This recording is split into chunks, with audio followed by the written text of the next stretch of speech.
Is this working? Oh, yeah. Yeah, sure. Thank you very much. Well, hello, everyone. Thank you for coming. I am David Wolfe from Inguo. We are an AI causal discovery firm, and I am here to talk about how AI innovations in causal discovery can monetize the WHYs.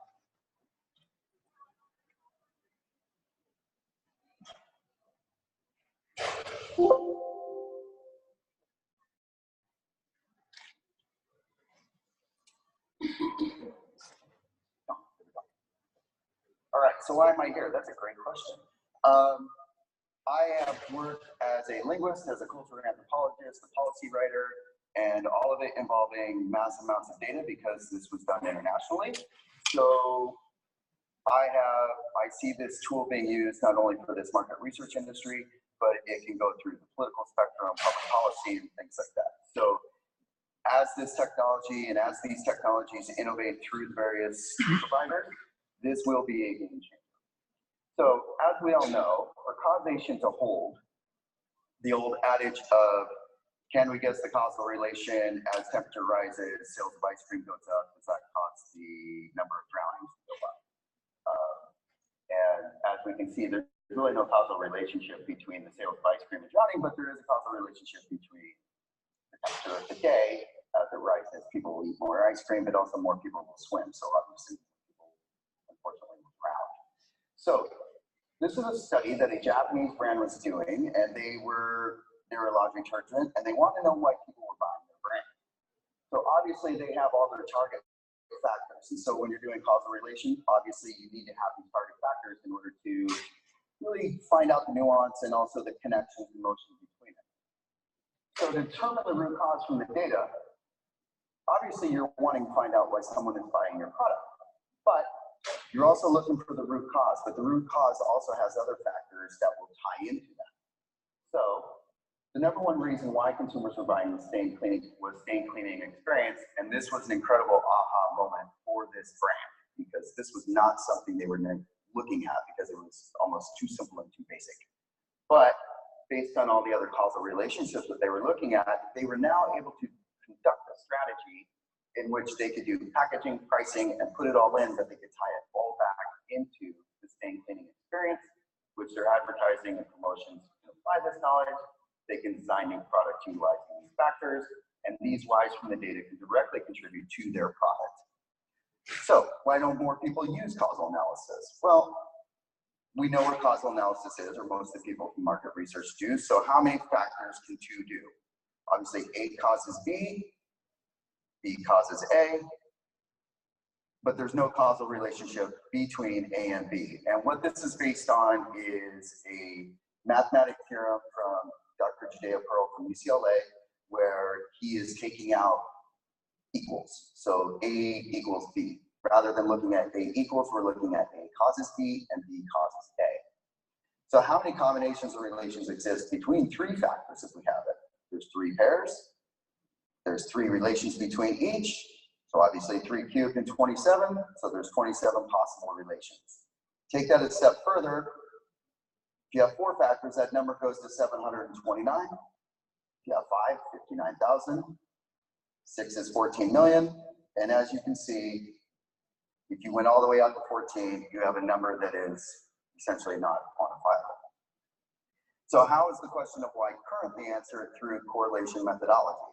From a qualitative analysis, you design your qualitative analysis, you acquire the data from limited panels, you interpret the data, and this is how you answer the question of why.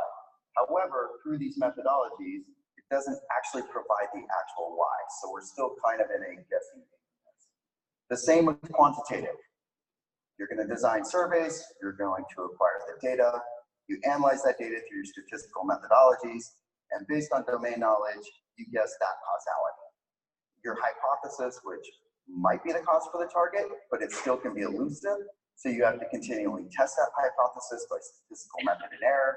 You keep pruning and finding down the correlation groupings, but the challenges in root cause discovery might not actually get you there. So the traditional method of answering why with causal inference is using either SEM or Bayes, which is very labor intensive. It needs to be predefined with reference models. It's limited to a very small number of factors due to combinatorial explosion, and interpretation includes various forms of bias leading to potential inaccuracies. So in order to not disturb any data analysts here or market analysts, we're human beings, we're sentient beings. So we have predetermined biases done by our cognitive reasoning. We don't have a choice to apply that. That's who we are by design.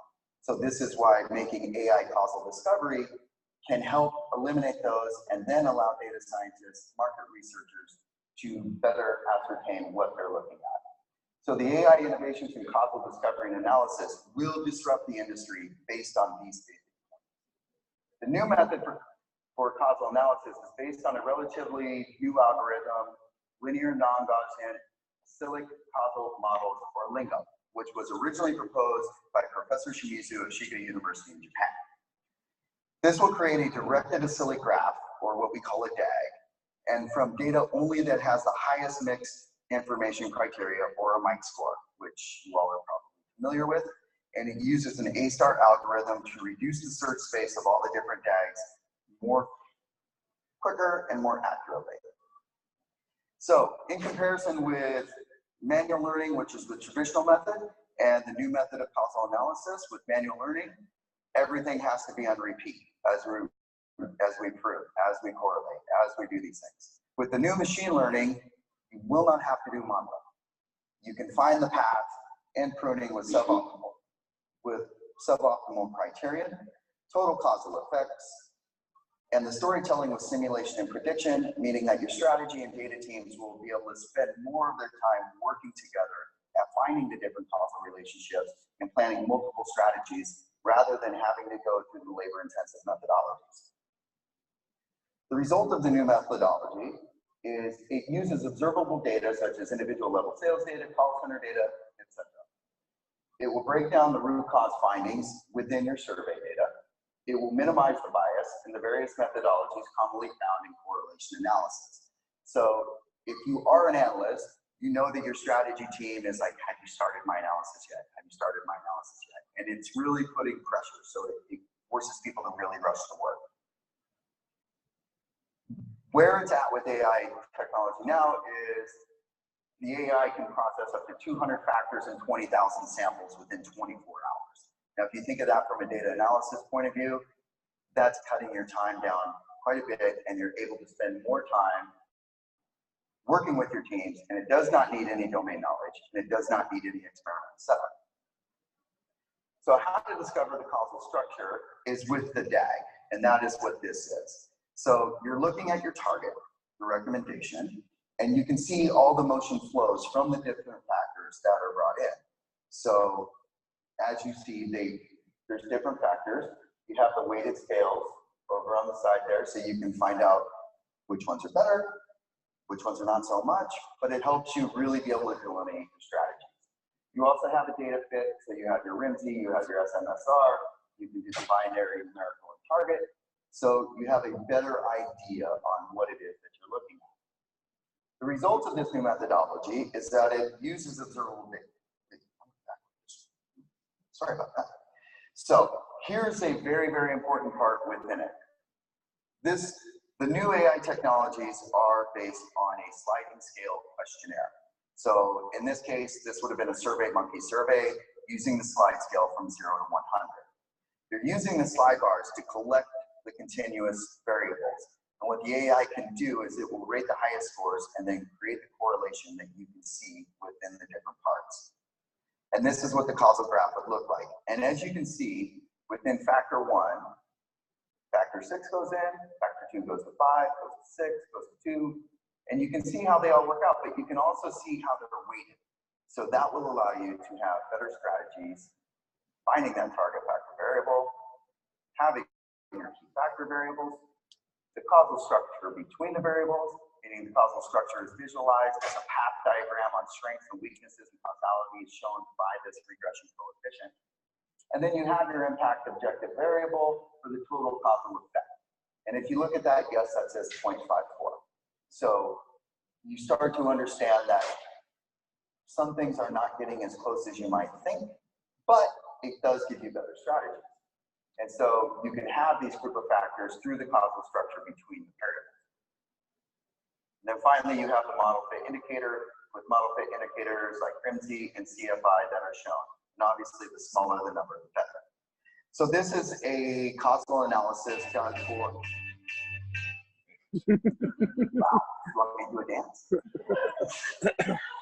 So this was a NPS for Mercedes-Benz done in Japan. And as you can see, the tool is able to break out the MPI functional satisfaction and then the emotional connection. And all tie back to the MPS, but as you can see, there are different weighted scores and different factors that can tie into each other. So at the end of the day, the top causal effect was with sales and advertising factors, but you can also bring in top driving performance, or you can bring in identity style factors, growth trends, history, design factors. And these are all things that can go into your marketing campaigns, that can go into how you can attract. And when you get your world-class copywriters, they understand how to package that together to have a better target for your target market. Same thing done for NPS score for Apple.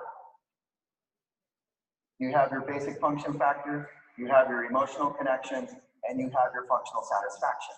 These are all borne out through the survey data. So you're able to capture those different functionalities and get their emotional data.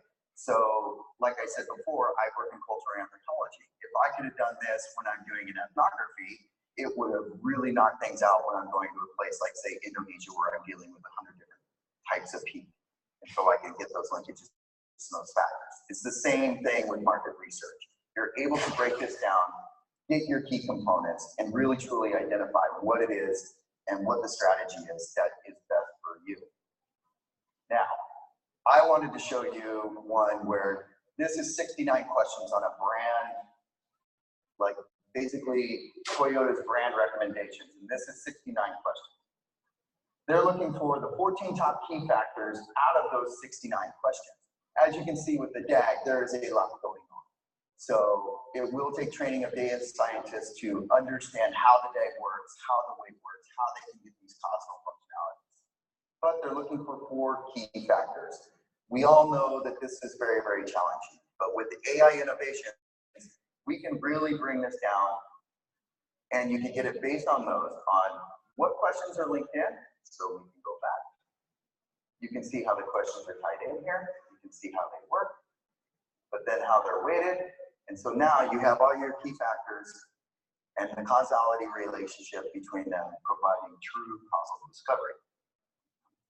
1 minute. Okay. So so this is a case study you can do. This is how they found it out. This is something that can be done for fun, and this shows that with political polling and political data, this is also very good. And as we go into the 2020 election, this can be a game changer for ground games in a 50-state strategy if you're looking at it from the perspective of from district by district. So in conclusion, what we have with causal discovery potentially has the ability to find the root cause and complexity, to eliminate human bias for modeling and new insights, to free analysts to look deeper into the whys rather than just pruning. With these potential abilities, the qualitative analysis will have a majority focus on emotion and humanity and monetize the whys of your data with causal discovery. Thank you.